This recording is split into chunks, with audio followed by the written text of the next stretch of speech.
Hello, friends.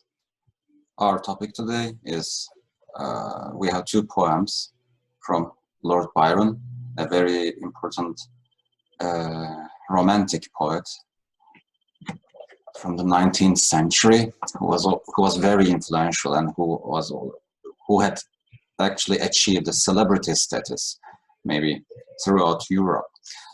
One thing very interesting about Lord Byron is that he was probably more famous and probably more liked in rest of Europe than he was in his homeland, England.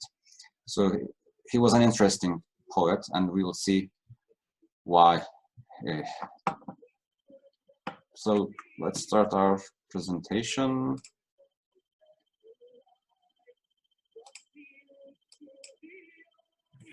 Okay, like I said, we have we have two poems by him, She Walks in Beauty and When We Two Parted. So if you check your syllabus, you will notice that there was another poem, Childe Harold's Pilgrimage, but I decided to not go with it. Because I think two of his poems will be enough for you for now. Okay, so let's start with his life. So Lord Byron was born, so his full name is George Gordon Byron, and he is the 6th Baron Byron. Like I've said, he was very famous. Actually, he was a nobleman, so he came from a noble background. So he's an 18th century romantic poet, and he was born in 1788, so just one year before a very important event. And that is the French Revolution. So he was born in 1788 in London, in England. But you will notice that he died in Greece, so a very far away place, in 1824, and we'll see why he died there. It's a very interesting thing. He had a very interesting personality and he had a very interesting life. His father died when he was 3, so he had kind of a slightly difficult childhood. His father was a sea captain, and he was a very he wasn't good with money, let's say. Okay, so he spent all his money, and he spent all his wives' money. His mother was also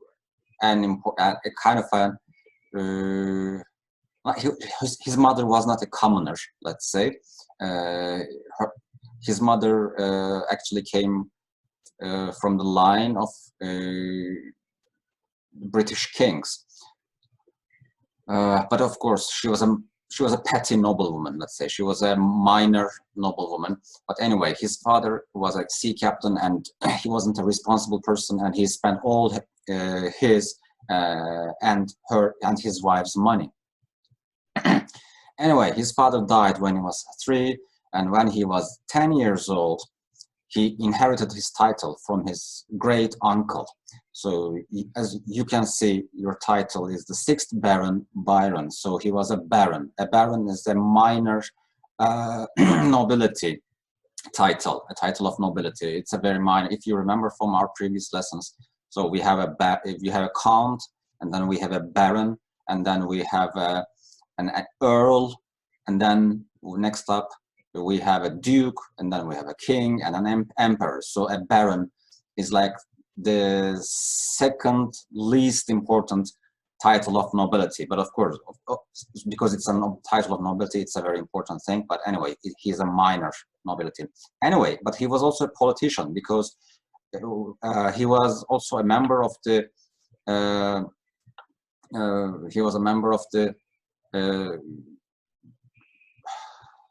Chamber of Lords, let's say.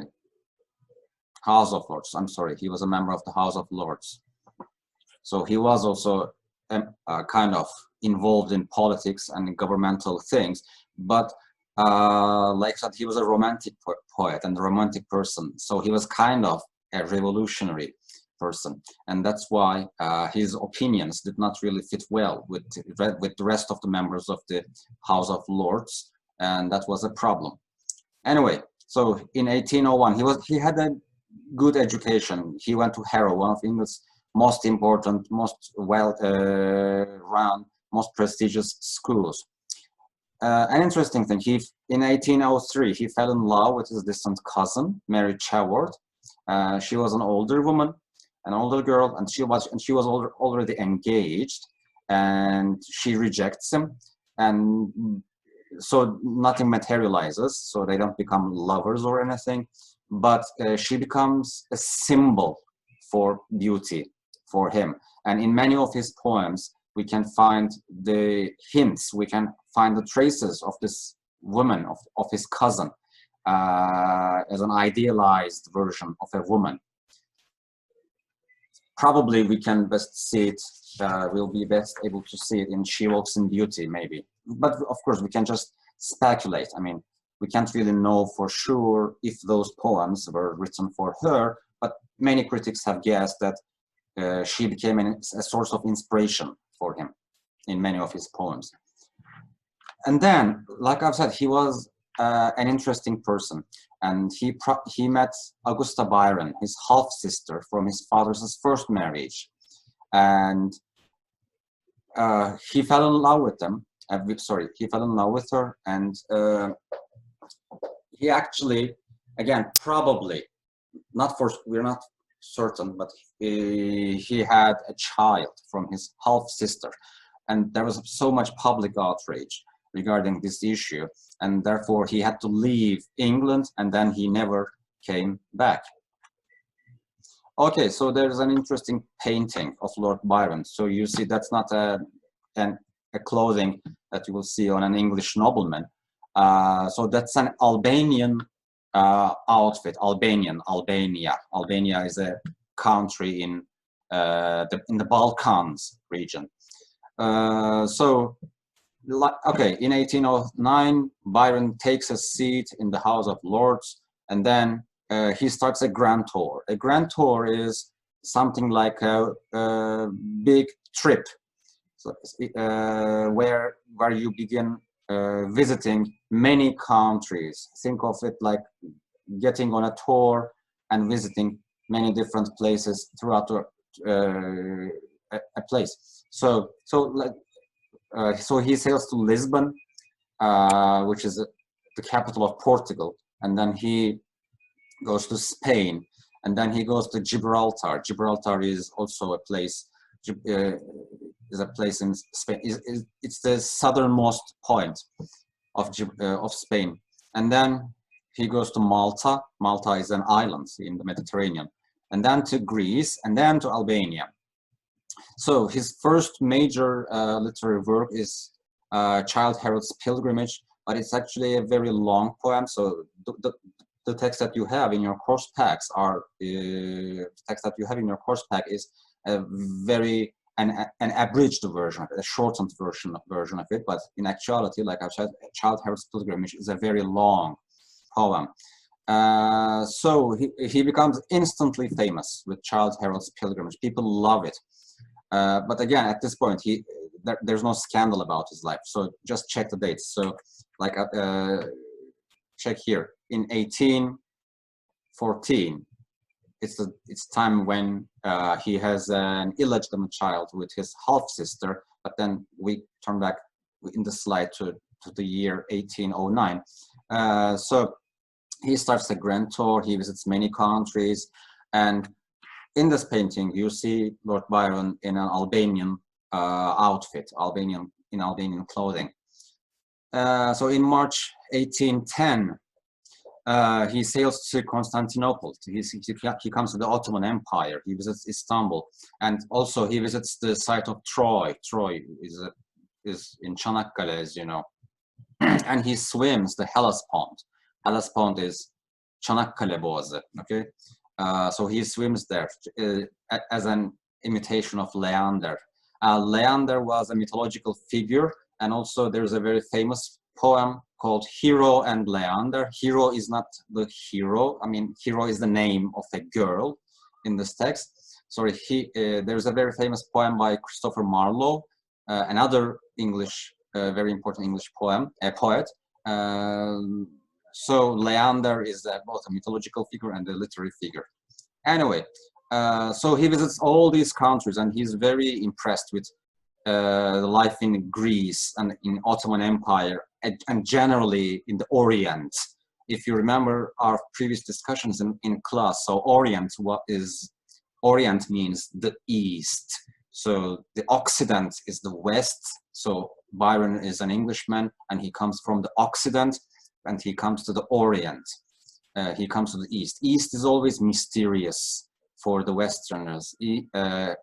So that's very important. So anyway, he becomes very impressed with the life in the Orient. Anyway, so in July 1823, he visits Greece for one last time, but because he wants to join the Greek War of Independence. So at that time, Greece was in revolt. Greece was revolting against the Ottoman Empire, and the Greek people were having their independence war. And so, he voluntarily, although he is from England, he voluntarily he wants to help the Greek people, and he comes to Greece, and he joins the Greek War of Independence, and he actually dies there. So again, at that point in history, in year 1823, he's a very famous person throughout all Europe. People love his poems. He's a very famous person. He's a celebrity. And then all of a sudden, this celebrity person comes to fight in war. And Greek people really love him as a result of his decision to come to help them. But anyway, just before he has a chance to fight, he dies. He dies of high fever, actually. So he gets sick and dies in year 1823. So that's basically what his life is about. So I wanted to give you a brief introduction about his life. And so now let's start talking about his life. Sorry, about the poems, sorry. Okay, so you now see the poem here. She Walks in Beauty. It's a very short poem, actually. It has 3 stanzas, and this is sestet format. A sestet means 6 lines. So as you see, there are 6 lines in each stanza. So stanza is this. I mean, these groups of lines. And there are 6 lines in each stanza, and it's called a sestet. Anyway, so She Walks in Beauty by Lord Byron. It's not a very difficult poem, actually, but the sentence structures could be a problem for you. There are not so many difficult words or anything. So how should we do this? Maybe we can just start by reading the poem. Okay, and then we can discuss the poem.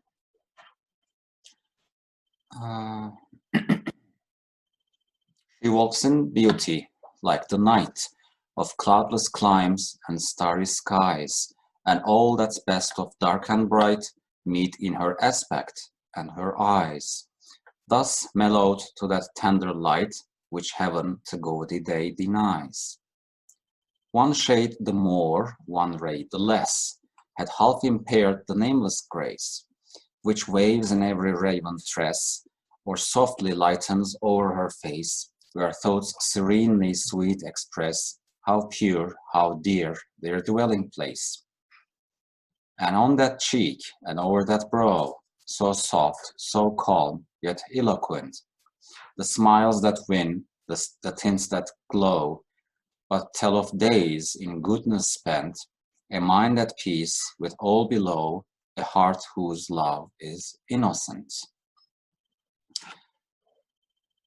Okay, so let's start analyzing this poem. So it's definitely, we can call this poem a love poem, of course, and it's definitely written for a woman.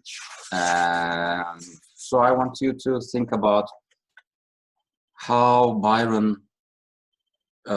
sees this woman. What is so special, in your opinion, about this woman? Just think about it for some time. I mean, we can maybe say that this woman, we can say that he focuses mainly on her beauty. I mean, physical beauty, but not only that, but also her inner beauty as well, and her innocence as well. So she walks in beauty like the night. So this is a very interesting definition, a very interesting expression, because I mean, when poets usually talk about beautiful women, they don't usually make a comparison between a woman and a night. Think about Shakespeare's sonnets, for example. I don't exactly remember if he had studied a sonnet by Shakespeare with you, with this class, but there's a very famous sonnet by Shakespeare which starts like, shall I compare thee to a summer's day? If you remember. So a summer's day. So women are usually, in poetry, women are usually compared to summer's day, or light, or stars, or sometimes, I mean, finally, like sometimes fruits or things like that. I mean, positive things. But night. So in the first line, we have the word night here. So that's very interesting. That's very strange. So she walks in beauty like the night. So she walks in beauty. Don't forget that. So it's not like, he doesn't say that she is beautiful, but that she walks in beauty. So in beauty. So what is beautiful? So there are some options. So maybe she walks and everything around her is beautiful, or the way she walks is beautiful. So you can choose both of these interpretations. She walks in beauty like the night. So what kind of a night? Cloudless nights, and starry, with starry skies. So a star is a source of light, but in the previous line we have the night. So maybe you can say that there is a binary opposition here. So she is like the night, but also there are stars in this night. So she contains both the darkness and the light. So it's a very interesting expression. And all that's best of dark and bright meet in her aspect and her eyes. So her aspect might mean the way she expresses herself, her charisma, let's say, her aura. And when you look at her, you don't only see the darkness nor light or brightness, but all that is best of dark and bright are in her expression, in her charisma, in her appearance, and her eyes. Thus mellowed to that tender light, which heaven to gaudy day denies. So everything beautiful about darkness and everything beautiful about brightness are mellowed in her. Mellowed means softened, okay? They create the perfect harmony in her.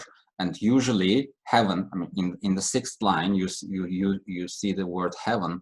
Heaven here means sky. So the gaudy day, the night. Day here again, it's a different expression. Day here refers to daylight. Okay. So in broad daylight, if people had seen her maybe in broad daylight, think about it. When you view things in very sunny weather. Sometimes your eyes hurt, or the ugly features, ugly things about a woman's beauty is sometimes apparent in very direct sunlight, in very bright light. But when you look at her, everything is beautiful about her, because there's a perfect harmony of darkness and brightness, of night and day. So there is both a sort of mystery and openness about her. So the first stanza, as you have seen, actually describes her physical beauty. Okay, so let's jump on to the second stanza. One shade the more, one ray the less, had half impaired the nameless grace. Okay, so here had actually could be modernized into would have. So one shade the more, one ray the less, would have half impaired the nameless grace.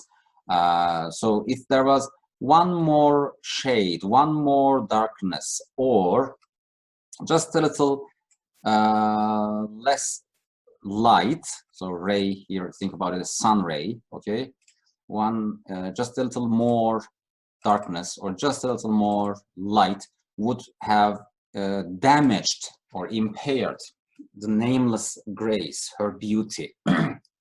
So she is just perfect. Which waves, so this grace actually waves in every raven tress. Tress is a lock of hair, and raven is a bird, a black bird, a wild bird. So raven tress actually means her dark hair, very dark, actually, very dark hair. Or softly lightens over her face, where thoughts serenely sweet express how pure, how dear their dwelling place. So if there was, what Byron is basically saying here is, if there was just a little more light or just a little more darkness, her grace or her beauty or her charisma would be impaired or damaged, and we can see her beauty on her very dark hair, and there is a kind of light on her face that Byron sees, that we can see whenever she thinks, whenever a thought passes on her mind. So whenever she thinks about something, there's a very sweet expression on her face. And on that cheek and over that brow. So, okay, let me go back to the second stanza again, because this is also important. So the first stanza talks about her physical beauty, and the second stanza is also talking about her physical beauty, but also the fragile nature of her physical beauty. And also in these three stanzas, we learn that we learn some things about her inner beauty as well. We learn about her emotions or her thoughts, her feelings as well. So both on the inside and both on the outside, she is very beautiful and graceful. And on that cheek and over that brow, so soft, so calm, yet eloquent. So brow is the forehead. So there is something soft, calm, but eloquent. So she is not always so funny. She doesn't.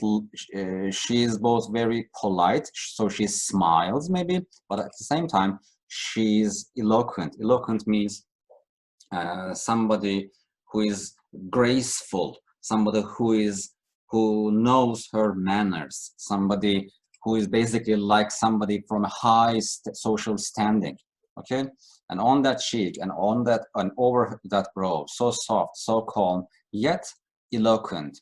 The smile. So what do we see? the smiles that win, the tints that glow, and on that cheek and over that brow, we see the smiles and we see the tints or the colors that glow, but tell of days in goodness spent. So what do her smiles tell us? They tell us about her days in goodness spent. So she didn't spend her time in vain with frivolous things, with bad things, with bad actions, but instead she has spent her days in goodness, in useful things. And a mind at peace with all below. Below here means below the sky, or people on earth, us. So she is at peace with everybody. So she is not an aggressive person. She is always at peace with everybody.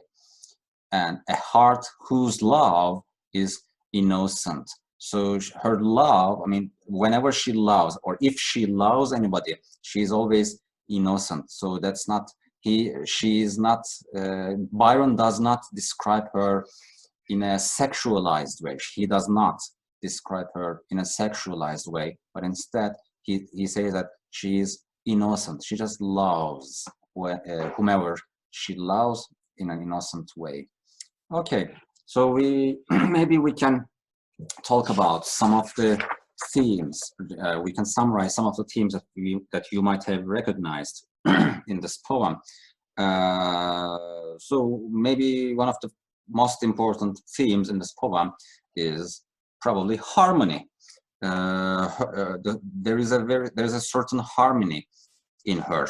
And what kind of harmony is that? It's the harmony between light and darkness. So she is not always bright, but at the same time, she's not always dark. I mean, moody. So this is an important theme in the poem: harmony of mysteriousness and openness. And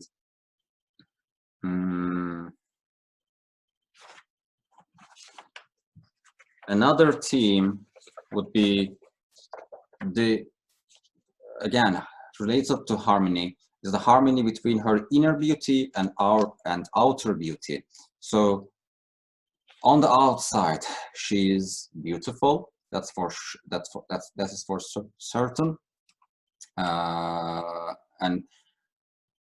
But whenever her beauty, but at the same time, she's beautiful on the inside as well, as you see most probably in the last stanza, because her love is innocent and she's eloquent and things like that.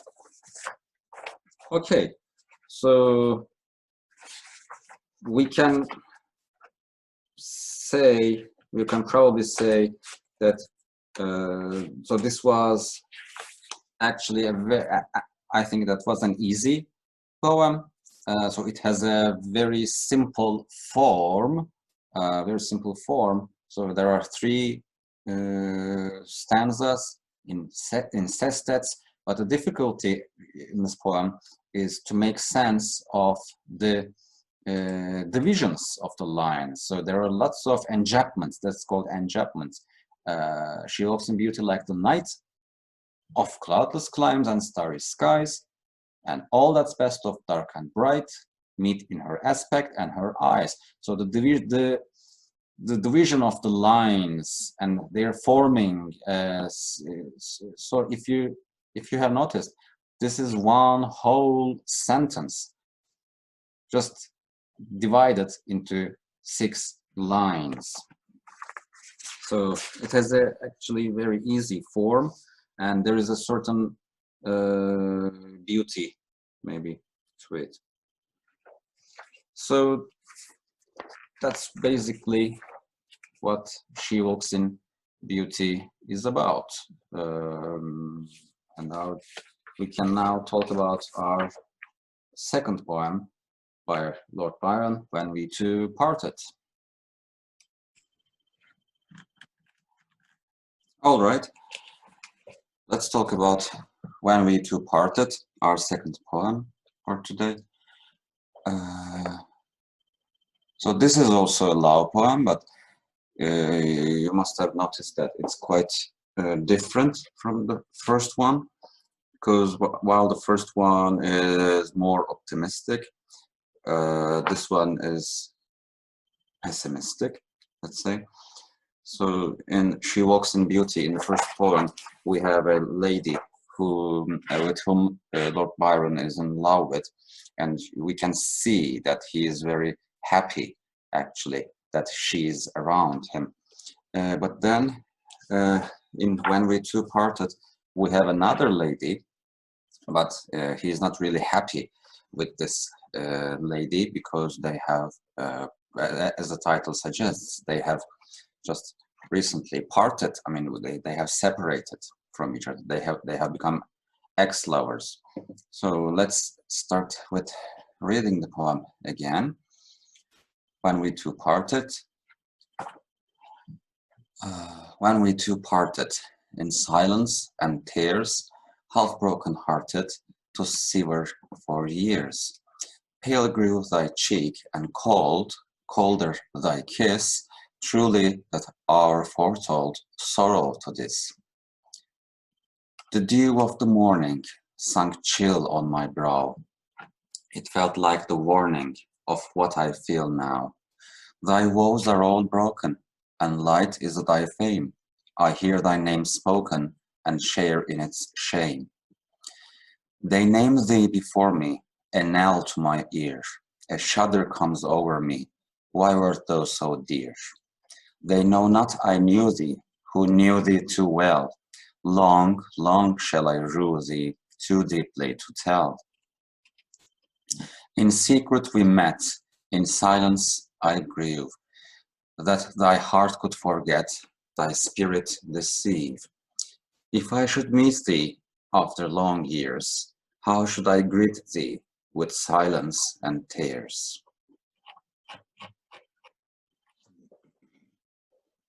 So this poem was written sometime later than She Walks in Beauty. One thing that we might say about this poem is that there is a story behind this, probably. Like we said in She Walks in Beauty, there's this woman, there's this certain woman that Byron actually knew, and that she wrote this poem to. And When We Two Parted, as some historians and some critics claim, is written for an aristocratic lady, Lady Webster. She was a married woman, and they were lovers. She was a lover of Lord Byron, and then she around the time that when this poem was written, actually in Europe there was a very big war, the Napoleonic Wars. So Napoleon was a French commander, and he started invading all Europe, and so he was unstoppable. And in order to stop Napoleon, British and Prussian, Prussia is Germany, British and Prussian empires actually collaborated and defeated them.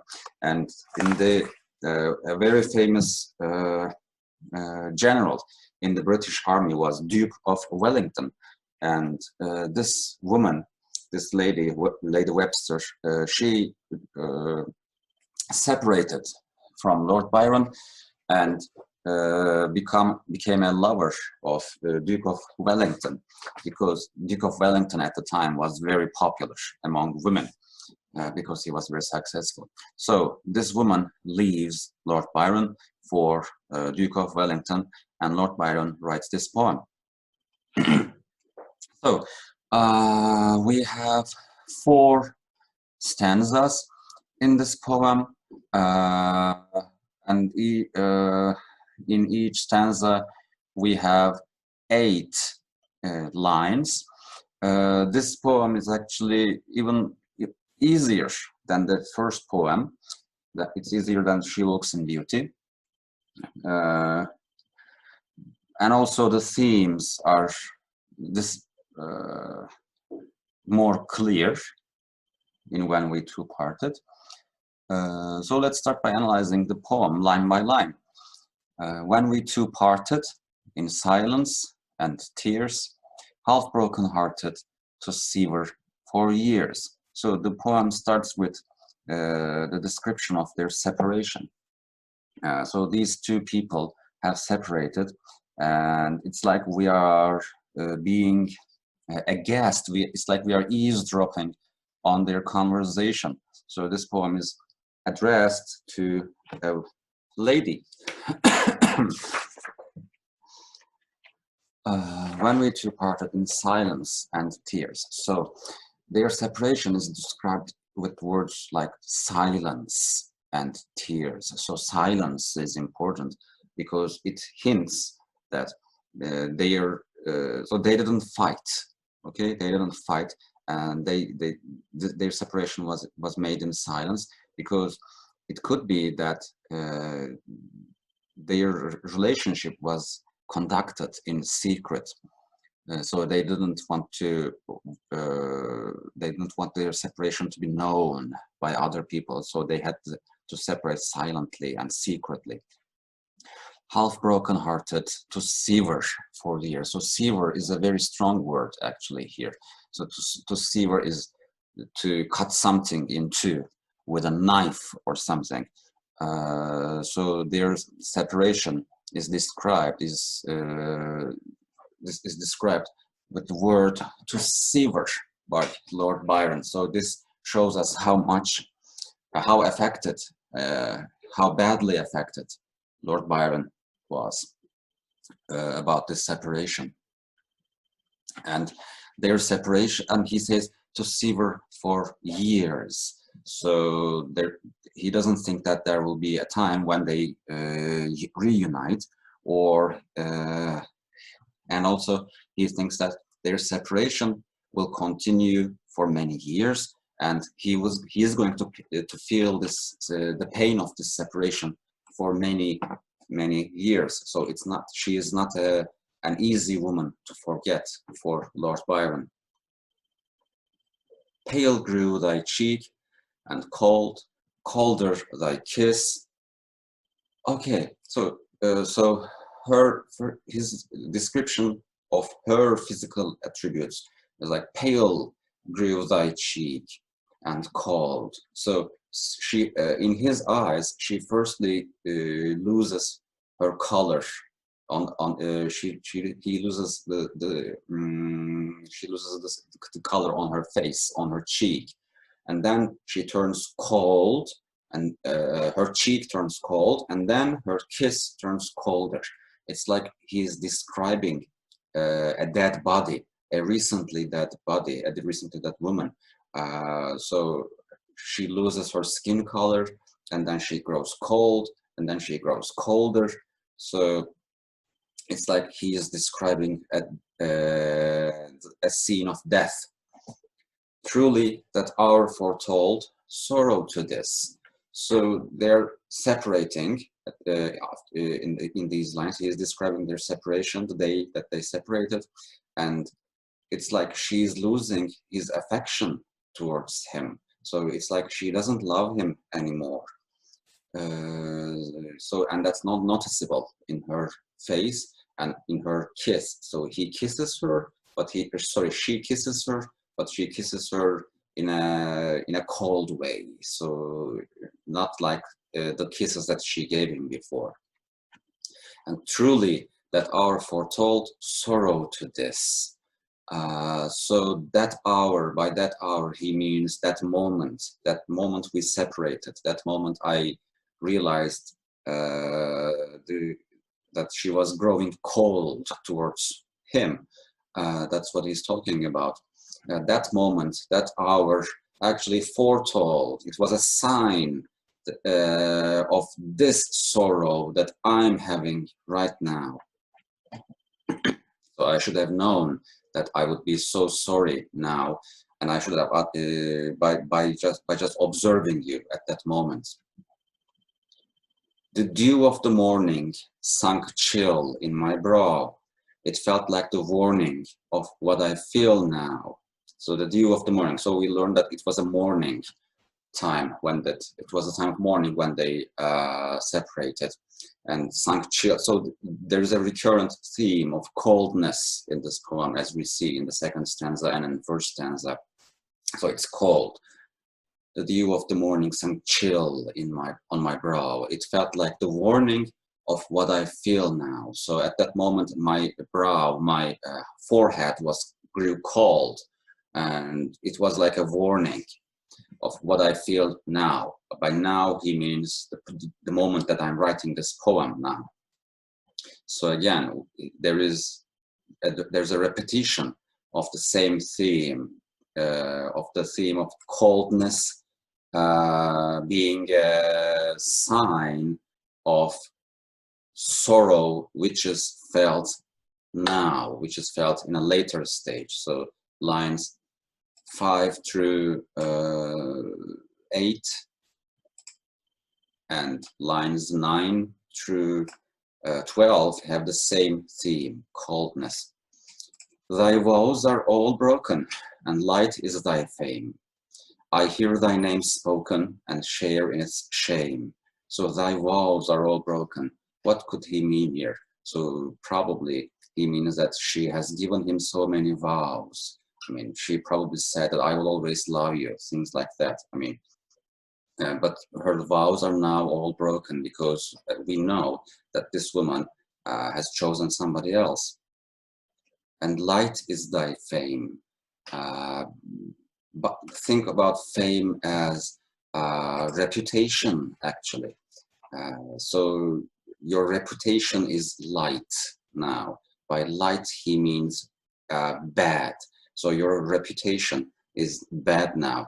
I mean, why? Because as we know from history, this woman was a married woman, and she left Lord Byron. I mean, she firstly had an affair, a secret affair with Lord Byron, and then she left Lord Byron for another man, all the same time while she was married, and that's why now she has a certain infamy around her.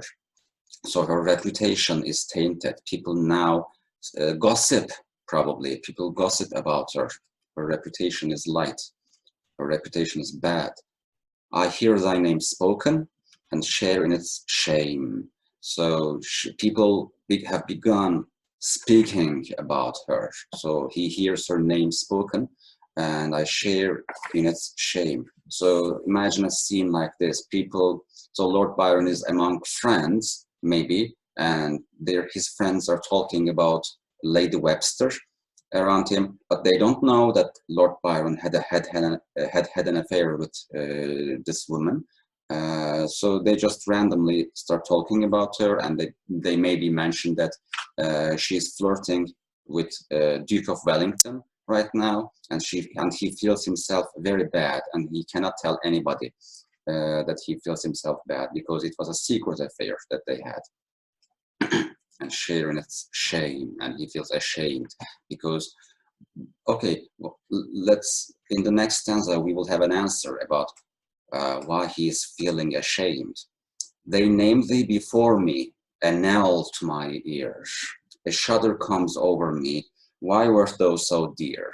So they name thee before me. It's the same thing that he had talked about in the previous stanza. I hear thy name spoken, and they name thee before me. So again, imagine a scene where Lord Byron is among friends, and they talk about her without knowing that Lord Byron was a lover of this woman. A knell to mine ear. A knell is a death bell. It's the bells that are tolled when somebody is dead. A church bell. A knell to mine ear. A shudder comes over me. Why wert thou so dear? So why wert thou so dear? So this is also an interesting line. It's worth talking about. So why did I love you so much? Actually, that's what he means. So in this line, we can see that he has actually changed his opinion about her. So he was so dear to me, but then I have seen that her vows were broken, and she left me for another man. And now that, and people have begun talking about her and in a shameful way, and I cannot understand myself. I cannot understand why I loved you so dearly. So what did I find in you? Maybe probably these are the things that he is asking himself. But anyway, does this mean that he regrets? So so he regrets having a relationship with this woman. But does that mean that he has completely forgotten about her? Let's see. They know not I knew thee. They refers to his friends, probably the people who talk about her. They know not I knew thee. They knew thee too. Who knew thee too well? So I knew thee too well means I was very close to you. I was closer to you than anybody else. So long, long shall I rue thee, too deeply to tell. So I will remember you. But I will remember you with regret, with rue, with sorrow, with sadness, for a very long time, and too deeply to tell. But it will be impossible for me to tell about you or my sorrow to anybody.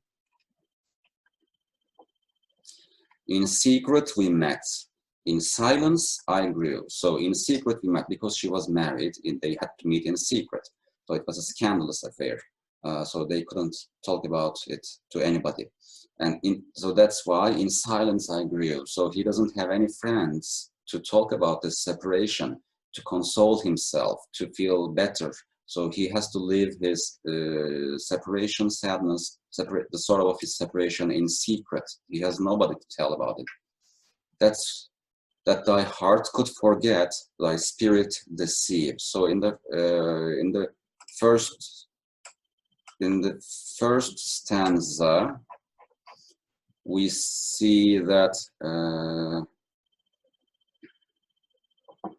In the second stanza, he says, "Thy vows are all broken, and light is thy fame." So she had given him some vows. Probably she had promised him that she's going to love him forever. But now we see that thy heart could forget, thy spirit deceive. So he understands that she has deceived him, that her vows, her promises were false.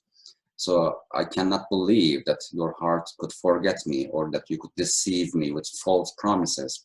If I should meet, okay, now here's the best part. If I should meet thee after long years, so now he's calculating what he might do after, if ever he sees her after all those years. If I should meet thee after long years, how should I greet thee?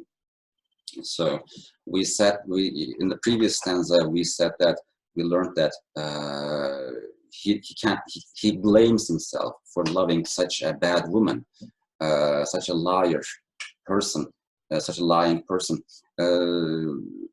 But we weren't sure if he had forgotten about her. But no, he will. With this last line, we learn that he hasn't forgotten about her, because he says that he is going to greet her with silence and tears. So if he had forgotten about her, he wouldn't be in tears. So he still loves her, but he has to stay silent if he sees her again. So this is basically this poem. So we have